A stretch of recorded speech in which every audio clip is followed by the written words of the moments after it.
para este seminário. Eu quero ler no livro de Josué, capítulo 14. Josué 14,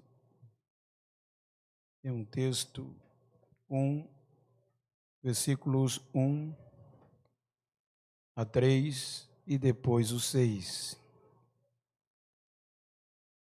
Eu lerei os números ímpares, a igreja os pares.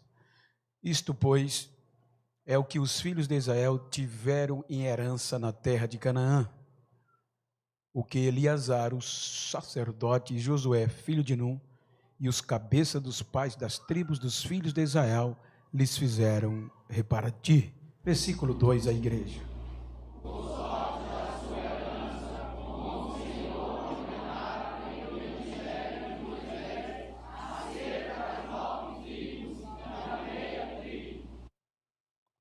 Versículo 3, porquanto as duas tribos e a meia tribo já deram a Moisés herança além de Jordão, mas aos levitas não tinham dado herança entre eles. Versículo 6.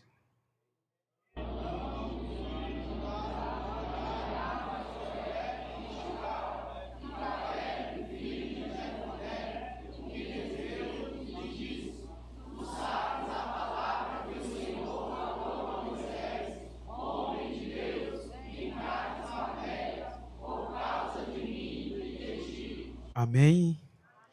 Eu quero tornar os vossos assentos.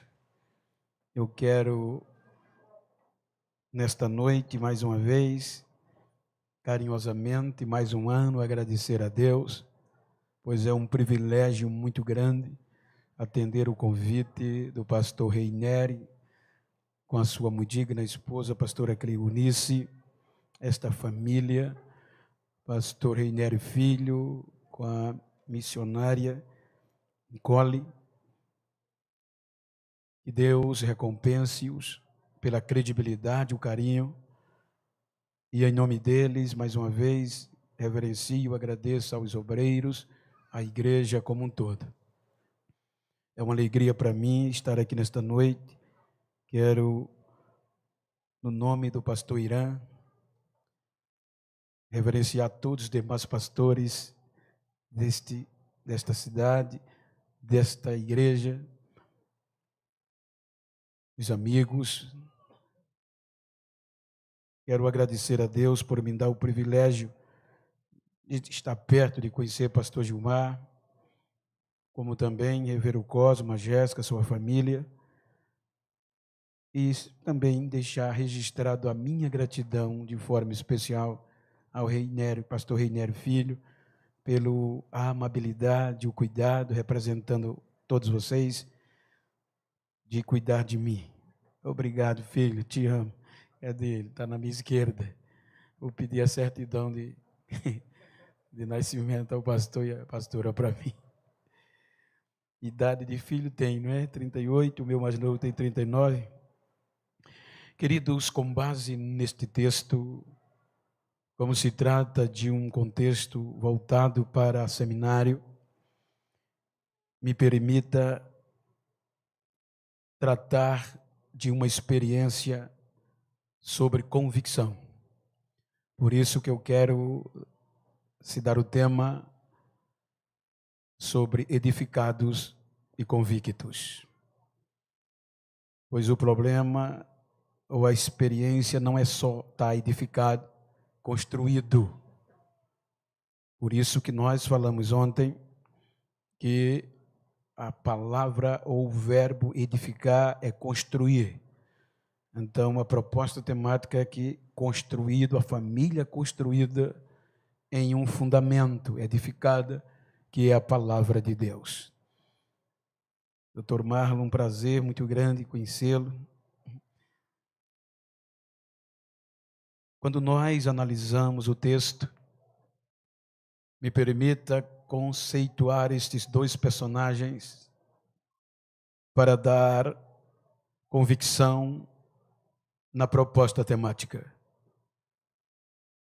Os irmãos hão de convir Eu tive o privilégio de, por algumas vezes, estar no Cairo e participar de curso arqueológico. E o que marcou é a estrutura da região e, sobretudo, o desenvolver do povo de Deus naquela terra. Se nós analisarmos o contexto familiar do desenvolvimento daquele povo, nós temos algumas situações adversas. Se nós visualizarmos o contexto cultural, eu disse ontem, me permita passar por algumas passagens, e aquele povo, aquela geração foi desenvolvida em uma terra alheia, uma terra que não era sua, a ponto de se tornar escravo.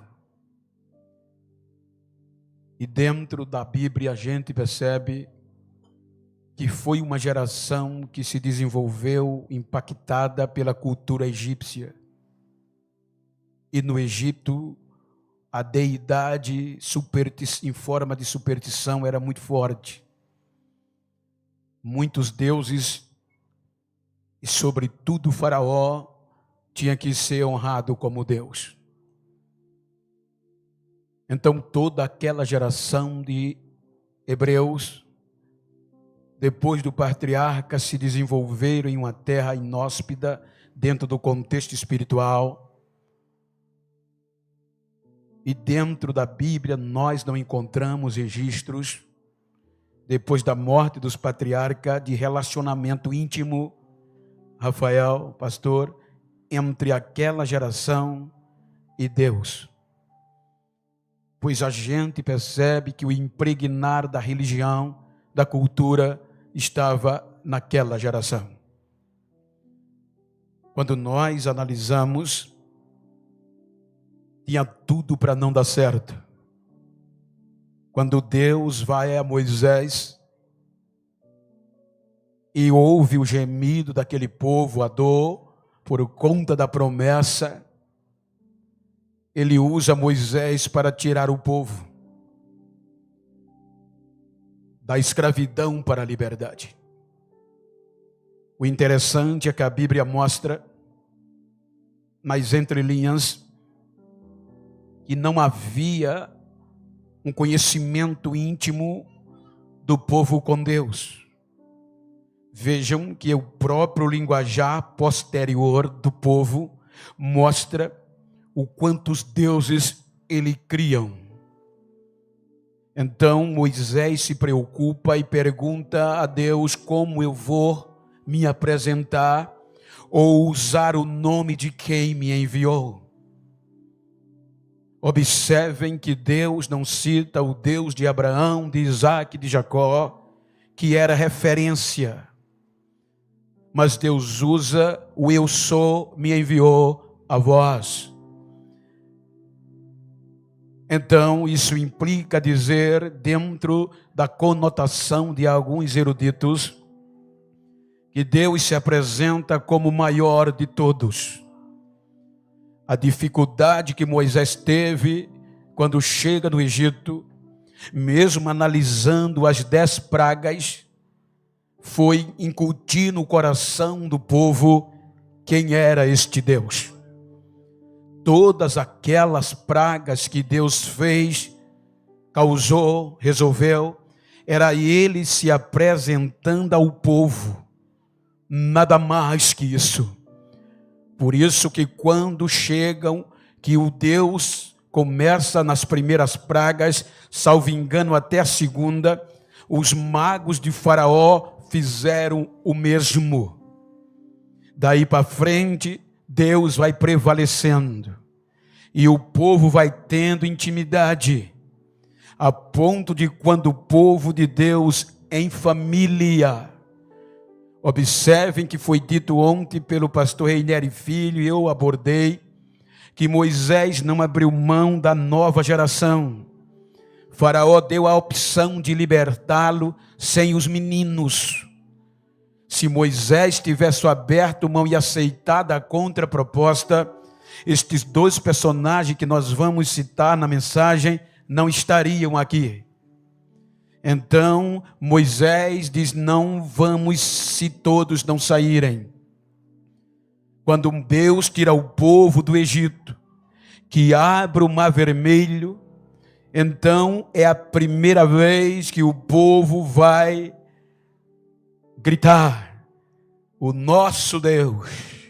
Veja que há uma distinção agora. O nosso Deus é o Deus que salva. O nosso Deus é o Deus que livra. Afogou o exército de Faraó e destruiu o seu reino. O povo está reconhecendo agora que o Deus que Moisés apresentou supera todos os deuses supersticiosos do Egito. Então, a partir daqui, os irmãos observam que Deus vai agora tratar com o povo acerca de conduzi-los à terra prometida. Então, nós falamos ontem: sai esta geração, e dentre desta geração vão sair dois jovens que durante o caminhar vão se destacar dentro do contexto família. Os irmãos hão de convir, se nós analisarmos, foi por Moisés que veio a lei. Então a lei de Deus começa no deserto. No deserto, se nós analisarmos, o primeiro personagem que foi fundamentado na palavra, ele vai aparecer pela primeira vez em destaque no Êxodo 17, versículos 9. Vejam o que diz o texto. Quando no deserto Israel vai enfrentar Amaleque, os amalequitas. Êxodo, pelo que disse Moisés a Josué: escolhe-nos homem e sai a peleja contra Amaleque. Amanhã eu estarei no cume do outeiro e a vara de Deus estará na minha mão. Versículo 10. Vejam, e fez Josué como Moisés lhe dissera, pelejando contra Amaleque. Mas Moisés, Arão e Hu subiram ao cume do outeiro. Aqui surge o nome de Josué, e Josué aparece em destaque.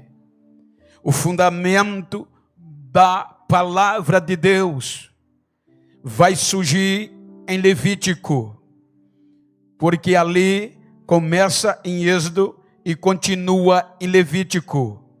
É Moisés que vai incutir a palavra de Deus na família hebreia, porque ela vai edificar o povo, e o povo só venceria se fosse edificado nela. Então diz o Talmud, que nós conhecemos literalmente como Beit Talmud ou Beit Talmud, que Beit no original é casa e Talmud é instrução, ensinamento, a preocupação na nossa linguagem, porque Deus não se preocupa, mas usando a nossa linguagem para nos dar entendimento, que a família hebreia, dentro do contexto bíblico, era a função do pai e da mãe fundamentar a família nos ensinos. Se você analisar o Antigo Testamento, até hoje, os judeus ortodoxos não se misturam. Eles prezam por isto aqui, a lei escrita. Então a mãe catequizava a menina e o pai o menino. Então, com 12 anos de idade, um menino judeu e uma menina já estava na mente impregnada o fundamento da palavra de Deus. Por isso que Salomão tornou a público dizendo, em Provérbio 22:6, se não me falha a memória, veja a preocupação da estabilidade, instrui o menino no caminho em que deve andar, e até quando envelhecer, não se desviará dele. Observem que aqui há uma edificação, e a base da edificação é a palavra. Então você vai observar que o pai ensinava, catequizava o filho em casa, e a mãe a menina. Então, com 12 anos, eles já estavam edificados na palavra. Então, quando nós analisamos o contexto, o povo vai caminhar baseado agora na palavra de Deus. Se você ler Êxodo 24, quando o povo, eu falei ontem, disse a Moisés que estava disposto a obedecer os estatutos, então você vai ver que Moisés documentou e escreveu, fez um documento de que o povo não era inocente.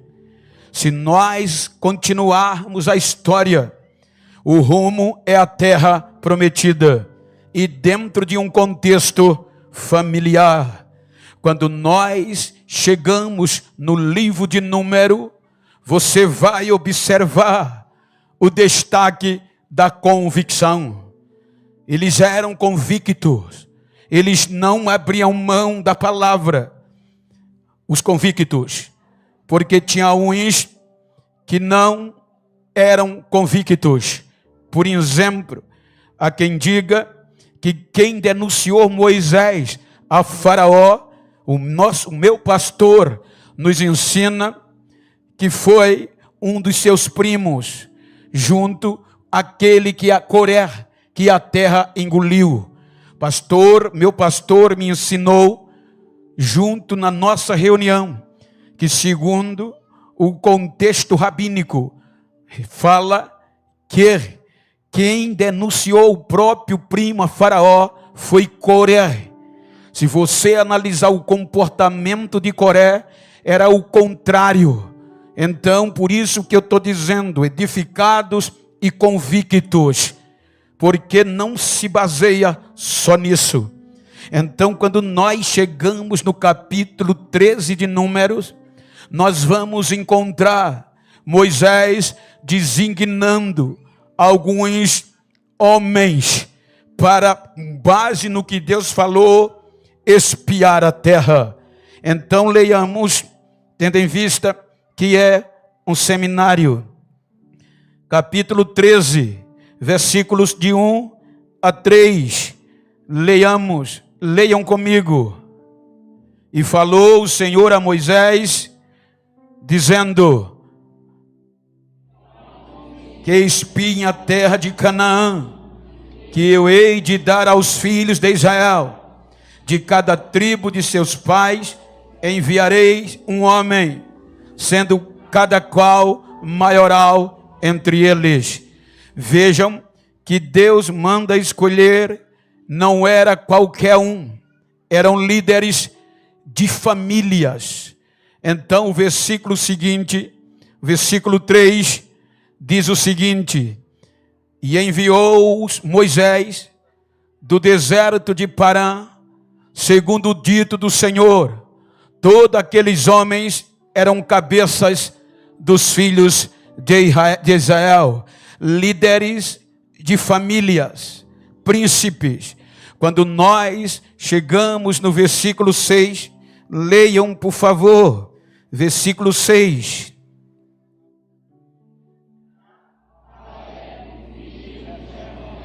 Isso, da tribo de Judá, Calebe, filho de Jefoné, filho de Jefoné. Observem que Calebe vai entrar numa família de quenezeus. Segundo alguns escritores dizem que Calebe era judeu por parte da mãe, porque a Bíblia diz que ele era filho de um quenezeu, um dos moradores que não eram originais, e casou com uma mulher judia. Segundo alguns escritores, capítulo 13, versículo 16.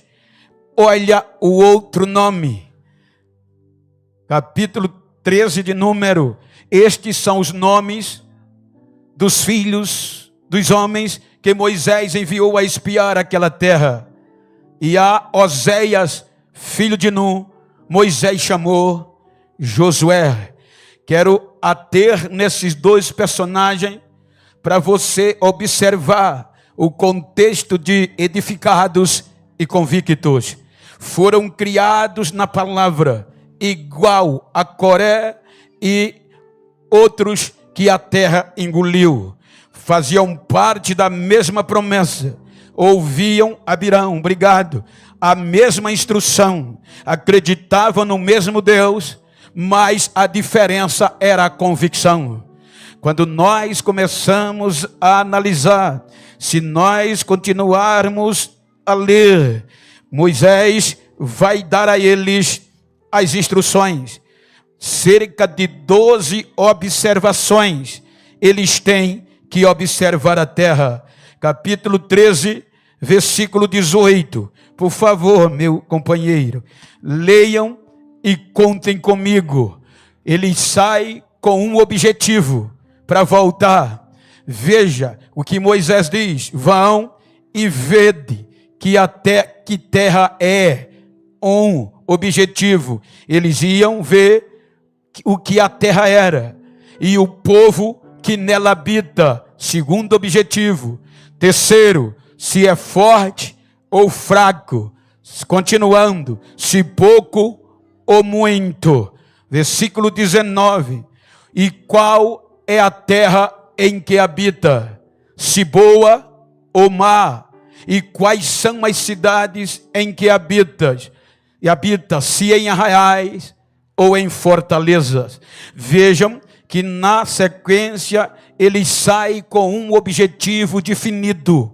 Moisés disse: me tragam este relatório.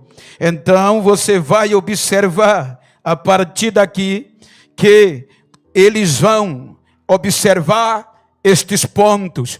12 homens saem com estes objetivos. É a mesma coisa do pastor Reineri escolher 12 obreiros do Disseu e dar uma designação a eles de objetivos definidos.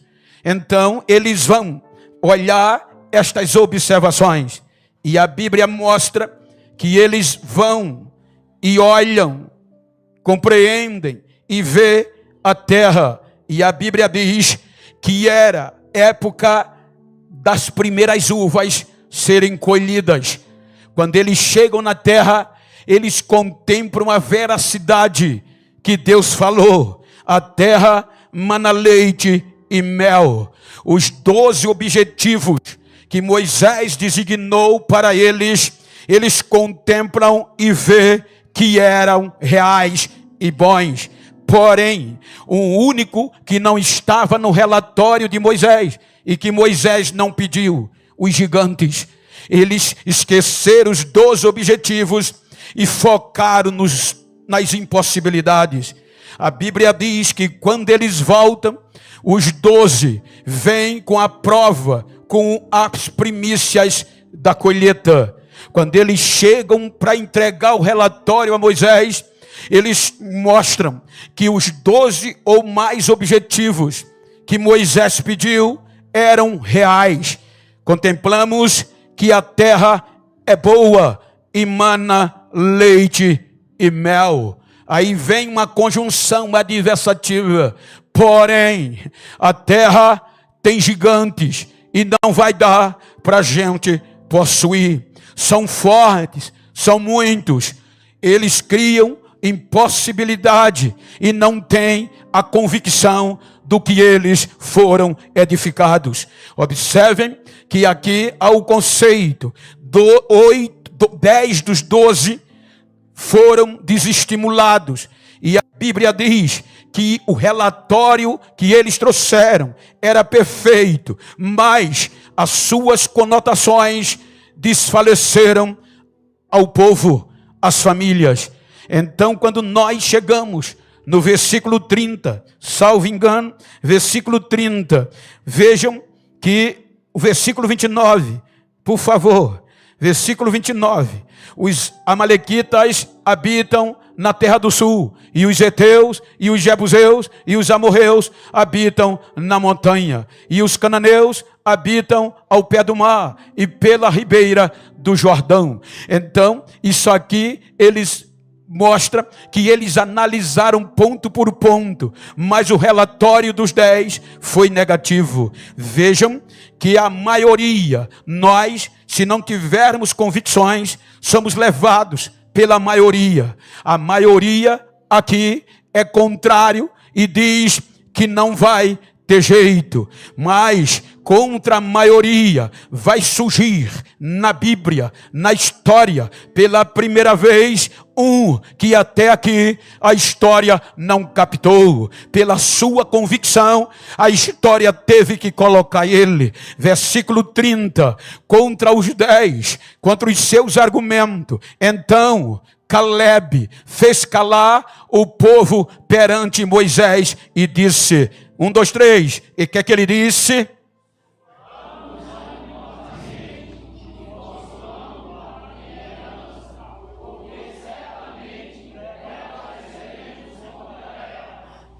Veja a convicção.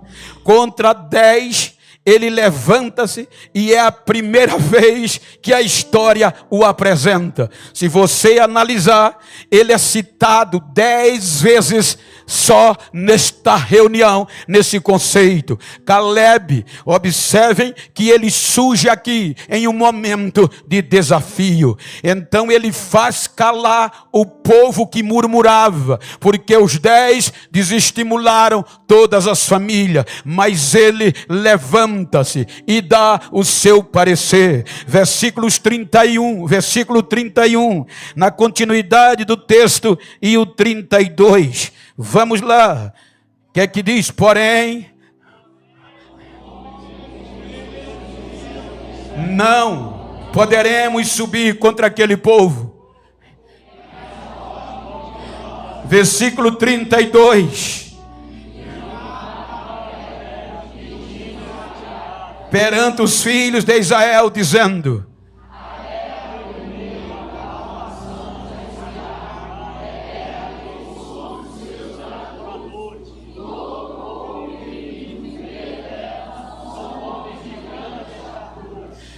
a diferença e o problema é, todos faziam parte da mesma igreja. Todos eram cabeças de famílias. Todos eram líderes de família. Agora veja o conceito da convicção. É quando Josué, ele agora, capítulo 14, versículo 1, veja o que é que acontece. Então, levantou a voz. Versículo 2.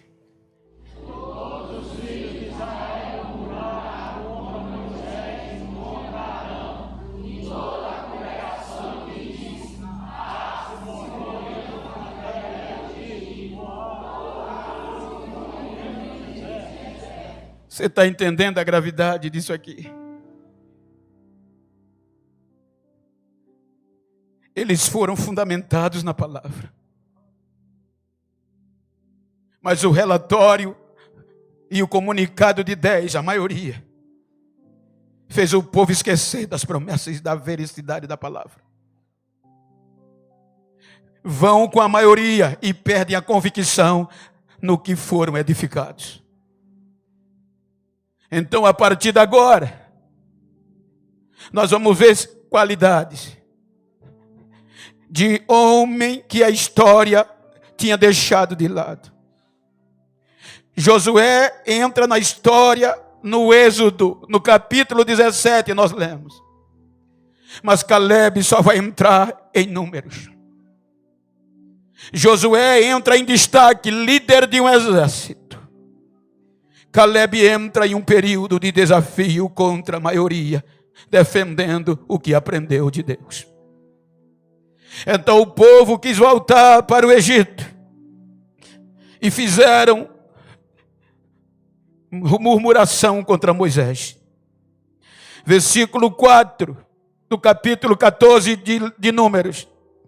Vamos ler o versículo 4, 5, 6 e 7, de forma alternada. E dizia uns aos outros: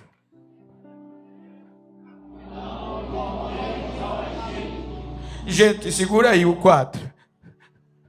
Um povo que quis voltar a ser escravo de novo.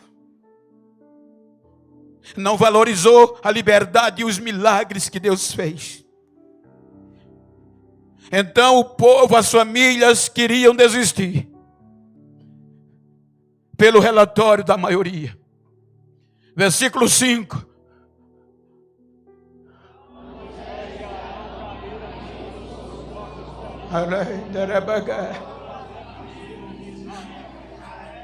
A dor na liderança. A dor nos convictos. Veja que a Bíblia diz que a resposta do povo foi tão pejorativa que Moisés não teve outra alternativa. Calou a boca, não gritou, não disse nada, mas rasgou, caiu com a cara no chão, com o rosto em terra. Então Moisés e Arão, os dois, caíram sobre seus rostos, perante todo o ajuntamento, perante toda a família, e começaram a chorar, a gemer. Versículo 6. Olha a coragem de um convicto.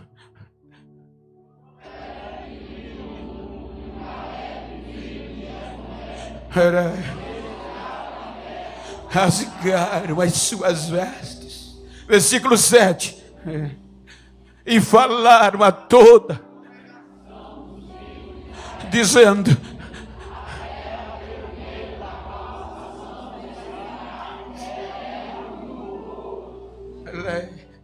quando Moisés e Arão não tinham voz, eles levantaram a voz diante de toda a congregação, convicto no que aprenderam, enfrentaram toda a congregação, convicto na palavra, e gritaram: a terra é boa, vamos, e se Deus prometeu, fomos edificados na palavra.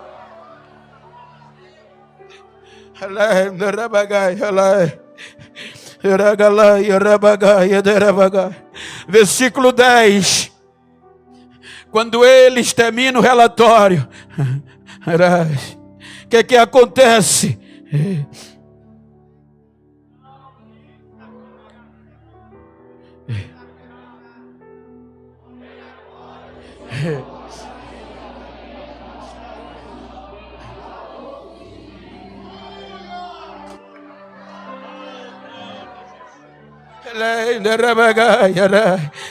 A maioria dizia: vamos voltar. A maioria fez a liderança, Moisés e Arão, se arrebentarem, caírem no chão. Mas o testemunho da minoria, 2 homens convictos no que for edificado, defenderam. O povo disse: vamos apedrejar. É maioria. Quando eles pegaram a pedra, o céu se abre e a glória de Deus vem.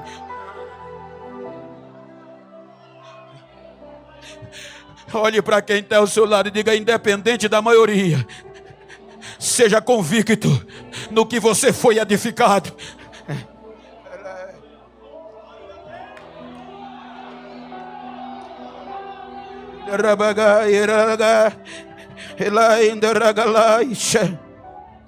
Versículos 22,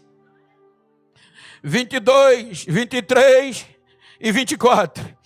Olha quando a glória de Deus, depois você lê o contexto. Aí é Deus falando para a congregação. O que é que Deus diz?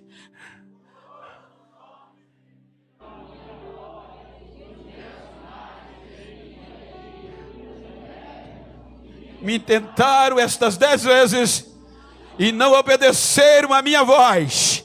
23. Não verão a terra, e até nenhum daqueles que me provocaram haverá. Agora olha o 24. Porém, segura aí, repete, porém. Repete, porém, o meu servo, não está Josué, Deus tem outros planos. Continue, porquanto nele houve outro espírito, e perseverou em seguir-me, e levarei a terra em que ele entrou. Ele vai entrar na terra, a sua família, a sua semente vão possuir em herança.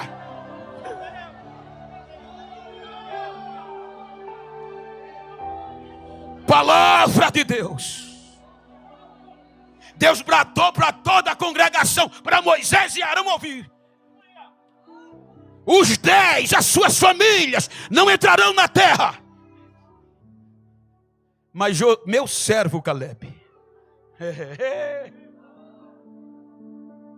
ele vai entrar, ele vai possuir com a sua família a terra que ele pisou.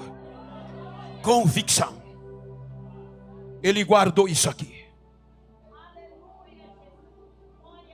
Número termina. A história tira ele. Veja que em Deuteronômio quem vai protagonizar é Josué. Caleb sai da história com 40 anos, fazendo o que ele fez na convicção que ele tem. Se você analisar, salvo engano, do Êxodo a Josué, Caleb é citado 14 vezes, Josué 137 vezes. Olha o que Deus faz. Josué entra em destaque, Caleb entra num desafio de convicção. Deus diz no deserto: o meu servo Caleb. Deus o destaca. Mas Deuteronômio, a história tira ele. Aí Josué, Deus vai levantar para substituir Moisés. Foi dito aqui. Eu gosto de notar quando as pessoas falam, eu não noto, mas o meu ouvido é bem aceso. Foi dito aqui que ele vai entrar como líder das famílias na terra prometida. Veja que a partir daqui, Josué é o destaque. A partir daqui, Josué, na nossa linguagem, é o cara. Ele vai substituir o mais importante líder da história familiar igreja, Moisés. E Deus gosta tanto dele, que a Bíblia diz que Deus o esforça, e diz que vai ser com ele como foi com Moisés. Eu acho lindo que no capítulo 1 de Josué, ele não esquece, ele guarda a memória de Moisés. Moisés é citado 11 vezes. 4 delas é por Josué e outras divididas entre Deus e a história. Em todo o ministério de Josué, Moisés sempre está na memória. Ele não esqueceu de quem passou. Ele conduz o povo a abrir. Imagina, foi Josué que pegou o privilégio. Deus disse: eu vou mostrar ao povo que eu sou com você como fui com Moisés. Com Moisés o mar se abriu. Eu vou abrir o Jordão para o povo entender que eu sou com você. Veja que quando o Jordão é aberto, a Bíblia diz que o povo reconheceu que Deus era com Josué. O ministério dele bombou. O cara, ele conduz o povo à terra prometida. É um líder exemplar. Mas Caleb não entra mais. Caleb está fora da história. Está no anonimato. Guerreando, mas a história não o apresenta. A vez é de Josué.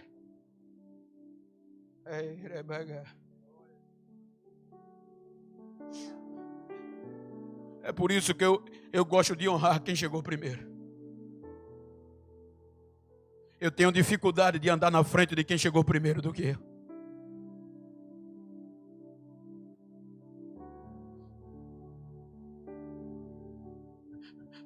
Josué vence as guerras. Você só vai ver Josué, são 137 vezes aproximadamente o nome citado.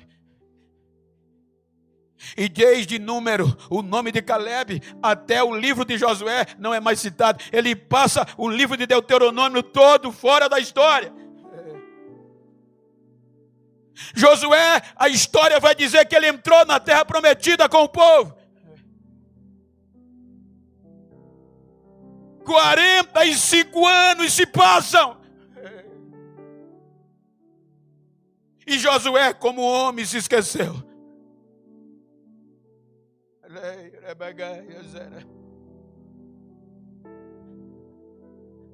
Josué está no topo, é o líder. E a história tirou o seu amigo Caleb, que foi tão convicto na decisão crucial. Josué se esqueceu. Aí voltamos para o livro de Josué, capítulo 14. Josué se esqueceu da promessa. Veja o que nós lemos na leitura oficial. Josué 14 e 1. 45 anos depois. O que eu acho lindo é que o tempo não tirou a convicção de Caleb.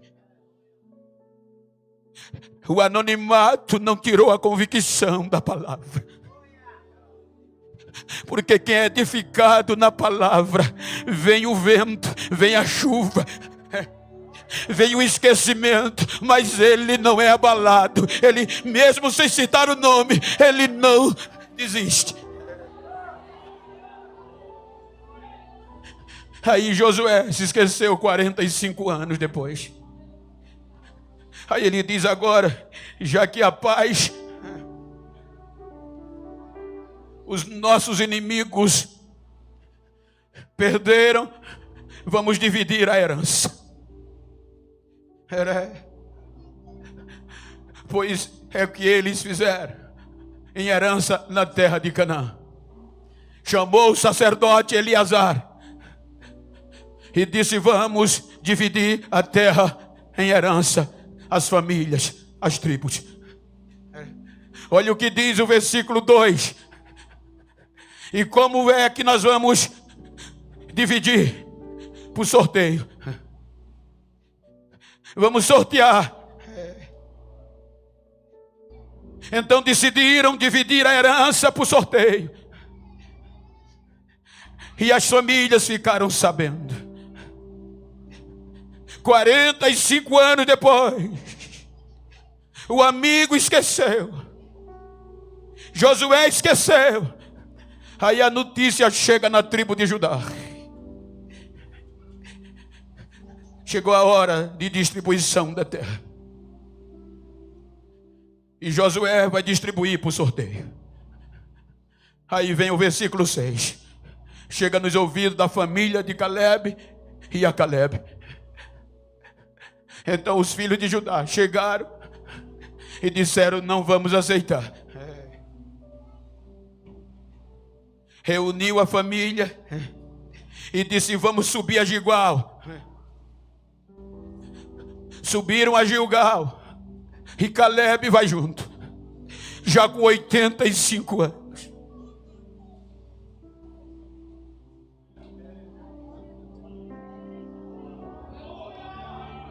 Ele Rebeca.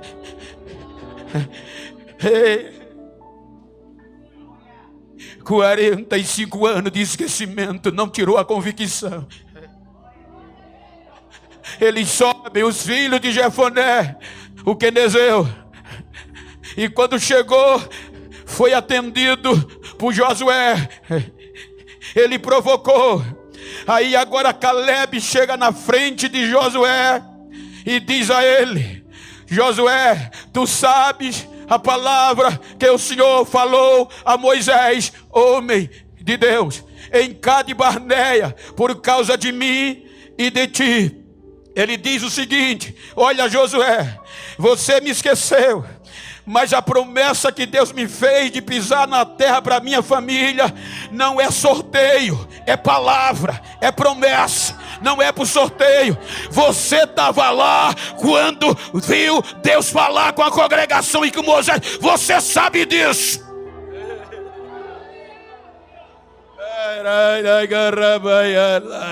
A promessa para mim e para minha família não é por sorteio, é palavra. Foi Deus que falou e eu estou convicto.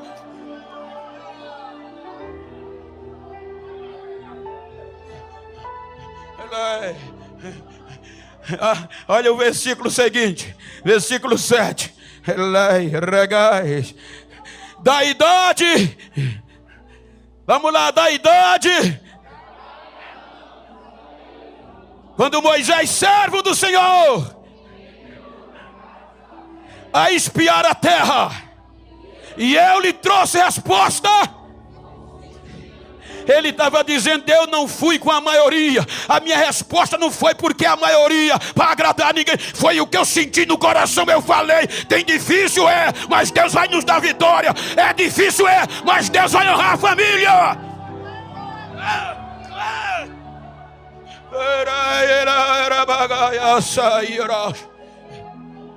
Diga para quem está ao seu lado: não importa o tempo, não importa a maioria, seja convicto. Se Deus prometeu, o homem esquece, o tempo passa, a história te tira, mas Deus te traz de volta. Deus te traz de volta.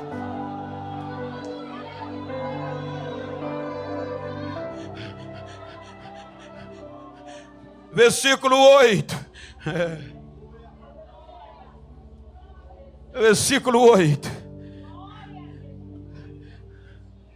Mas meus irmãos, família, que subiram comigo, fizeram derreter o coração do povo. Eu, porém,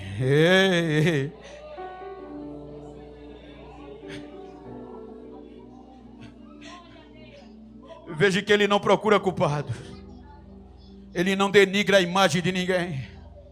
Ele diz: os meus irmãos, mas eu perseverei em seguir ao Senhor. Prossegue, versículo 9. Então Moisés naquele dia jurou, dizendo: certamente a terra que pisou o teu pé será tua.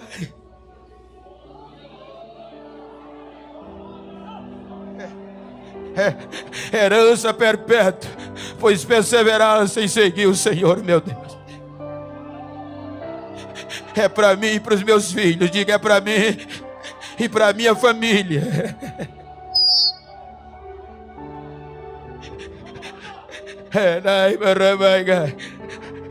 Versículo 10.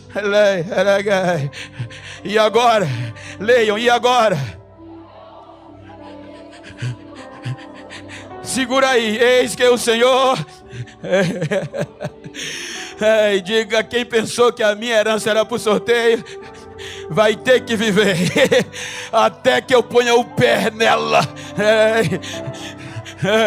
Como disse, 45 anos agora, desde que o Senhor falou estas palavras a Moisés, andando Israel ainda no deserto. E agora, eis que eu já sou da idade de 85 anos. Versículo 11. E ainda hoje.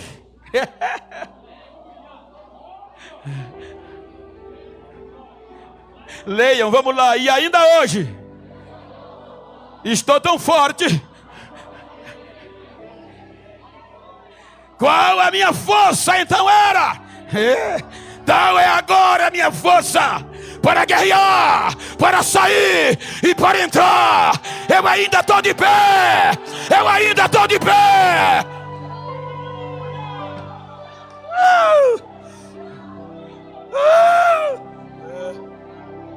Ele cancelou o sorteio. Continua. O sorteio foi cancelado. Continua, por favor, filho. Agora, paz. Enche o peito, vai, enche o peito.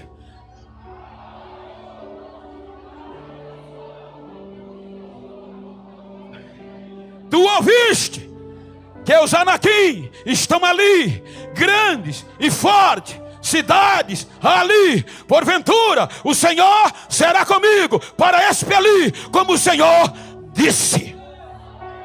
Versículo 13, é Bíblia. E Josué cancelou o sorteio e deu a Caleb, filho de Jefoné, a Hebrom como herança. Diga para quem está ao seu lado: Hebrom é teu, da tua família, da família da tua família. Hebrom é teu, é dos teus filhos. E não é por sorteio, é por palavra, é por promessa, é por palavra, é por palavra. Ei, ragalaia, ragaiaça.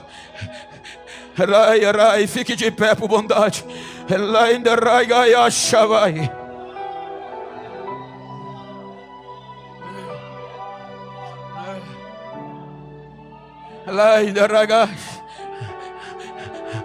Você já ouviu? Eu já falei aqui, só sintetizando. Quando Deus me fez a promessa,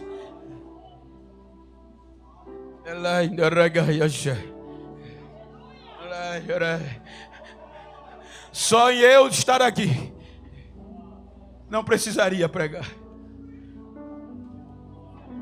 Quando Deus me fez a promessa em 92, eu tinha 27 anos. E Deus disse: eu vou abençoar você e sua família. Ninguém dá valor a você. Me colocou uma proposta de que as fronteiras do mundo iam se abrir. Em contrapartida, diziam que eu não valia o que comia.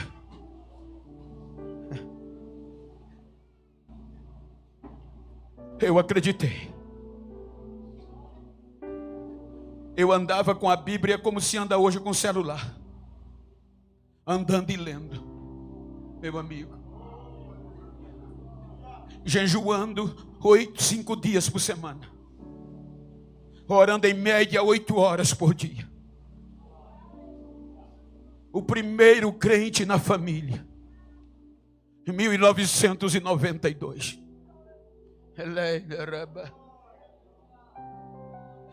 Deus me fez a promessa com 27 anos. Eu acreditei. Deus ressuscitou a minha filha em um momento de dúvida e me renovou. 94. 15 anos a história me esqueceu. 15 anos de desafios. Eu nunca disse isso, salvo engano. Entre esses 15 anos, muitas vezes trabalhando em usina de açúcar, o dinheiro do mês já era para o supermercado e ainda ficava dívidas. Me tornei cliente do SPC e Serasa. Pegava minha esposa, meus filhos, vamos para o mercado, hiper bom preço. Minha esposa enchia 2 carros. Os meninos escolhiam o iogurte. Chegava no caixa, passava o cartão. E o cartão só fazia pip, pip, pip. Não fazia aquele barulho da nota. Até hoje, toda vez que eu faço compra, eu faço isso. Porque o cartão não fazia. A moça dizia: não passou, é a senha. Tentava: não, moço, o senhor não tem crédito. Virava as costas, saia da fila. E minha mulher caía nos prantos. Chegava em casa sem comida. Dirigindo a maior congregação do Rio Largo. A doença veio no joelho. E eu tinha um cargo de chefia, fui para o INSS. Piorou as coisas, meses sem receber. O meu pastor me chamou: Bento, o que é que está acontecendo? Eu digo: nada não, pastor, está tudo bem. É porque eu sonhei que tu está precisando de ajuda, mas no sonho Deus me disse: não ajude não.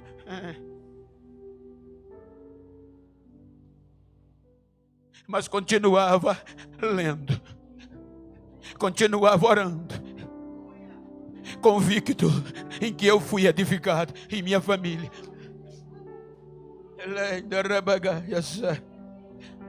Humilhação. Chegava no círculo de oração, as irmãs olhavam para mim e diziam: negro, vai limpar o banheiro, só é para que tu serve? Estás pensando que é alguma coisa aqui? E eu pegava o rodo, o baldo do pinho-sol, e as lágrimas caíam, mas convicto.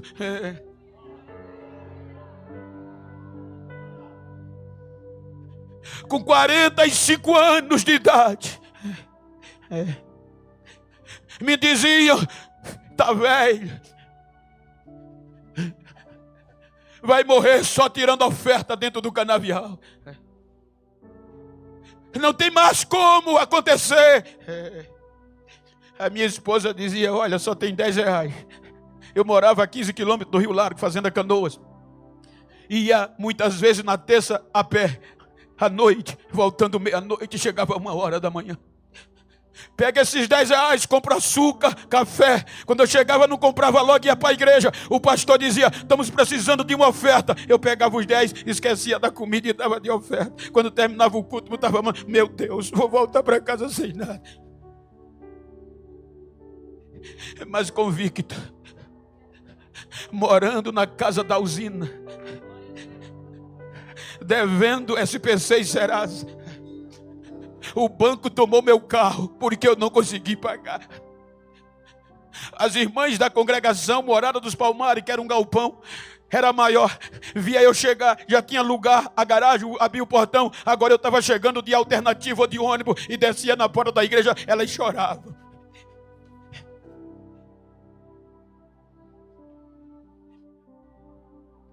Mas convicto, 15 anos. Aí Deus junta a multidão. E o pastor Zé Antônio, Zé Neco, saudosa memória, sem ter intimidade comigo, manda o secretário me ligar, ainda no canavial. Eu ouvi falar de um nome chamado Genival Bento. E eu estou sentindo em colocar ele para pregar nas convenções. 2009. E o secretário liga: é o Genival, sou. O pastor Zé Antônio mandou ligar para você. Ele não me conhece, não sei. É mês de junho, em agosto é a convenção. E ele lhe escalou para pregar no encerramento. Como pode? Dia 9 de agosto de 2009. 35 a 40 mil pessoas juntas. E o negrinho do canavial, que diziam: já velho, vai para frente, mas não. Estava pregando na convenção. Terminei de pregar, os doutores me abraçavam, porque antes, quando a foto saiu, eles foram dizer ao pastor: o senhor vai pôr aquele nego para pregar? Ele é da roça, da cana, ele não tem cultura, ele não tem formação, ele é pobre, não fala bonito, o senhor vai botar o seu ministério em risco. O pastor disse: foi Deus que mandou, ninguém toca mais no assunto. Não é sorteio, é promessa. Não é sorteio, é promessa.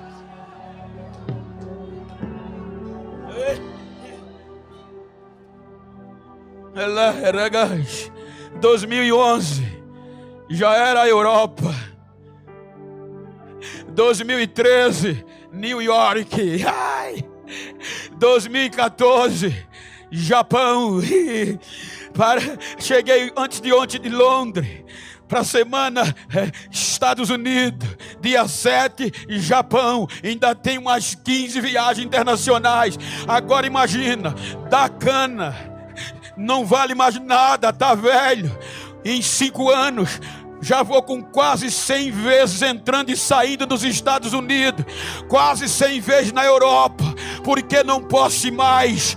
Tem lugar que eu chego, que eu fico até com as bochechinhas vermelhas, emocionado, porque tem gente branca na porta de trás, outro na porta da frente. O neguinho sai dos aeroportos, já tem branco abrindo a porta. Por favor, pastor, é promessa, não é sorteio, é promessa.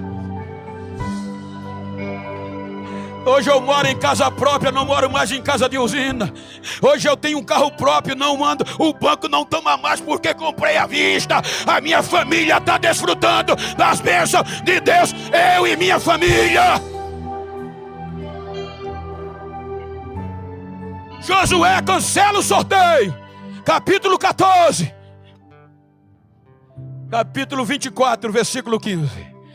Agora Josué brada. Quando o povo quer enfraquecer, ele diz: vocês sirvam quem vocês quiserem. Agora leia com o coração cheio. Se vos parecer mal aos vossos olhos servir ao Senhor, escolhei hoje a quem sirvais. Se os deuses a quem serviram os vossos pais, que estavam da além do rio, ou os deuses dos amorreus, em cujas terras habitais. Porém, eu e minha casa.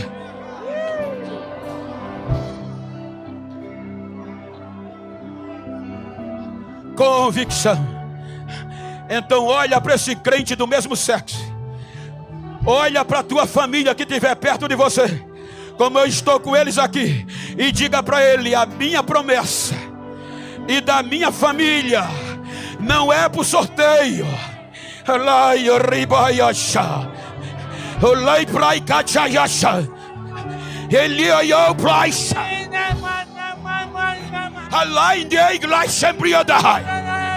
Eu ainda restauro, eu ainda faço.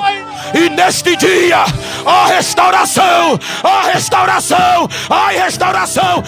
Eu e minha casa serviremos ao Senhor. Adore, adore, adore, adore, adore. Se tu está perto da tua família, vai lá, abraça ele. Procura um parente, abraça ela.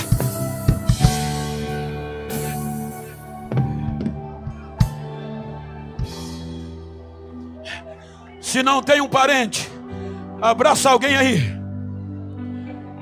Olha o que a medicina diz. Como é bom o calor da família.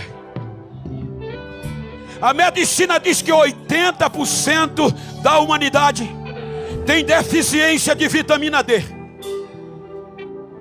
E Deus deu de graça. A vitamina D é pelo calor do sol. É pelo calor. Você vai para o médico, vai te dar uma receita. Você está com deficiência de vitamina D, te dá uma receita. Você vai para a farmácia ou para uma manipulação e custa o olho da cara. E a vitamina D, Deus de graça, é pelo calor. Então olha para a tua família, olha para esse irmão e diga para ele: eu estou precisando restaurar a vitamina D. Preciso do teu calor. É frio. Diga: me abraça. Eu preciso de vitamina D. Abraça ele, abraça ela. Recebe renovo, recebe vitamina D. Deus está restaurando o que precisa ser restaurado. Você vai contar o seu testemunho daqui a alguns dias, com você e sua família incluso nela, como eu estou hoje contando a minha. Perdi uma filha com 8 meses por não ter condição de dar alimento, mas hoje eu dou comida aos meus filhos, dou comida aos meus netos, ajudo os meus filhos, ajudo os meus netos, e eles são bênçãos na minha vida, porque convicto estou que eu e minha casa fomos edificados na palavra, na palavra, na palavra. Restaura agora, Jesus, famílias que precisam ser restauradas, lares, lares, lares. Traga alguém para Jesus, traga. Eu vi que tem uma pessoa, é duas que não são crentes. Venha, filho, venha, filha. Adore, adore, em nome de Jesus.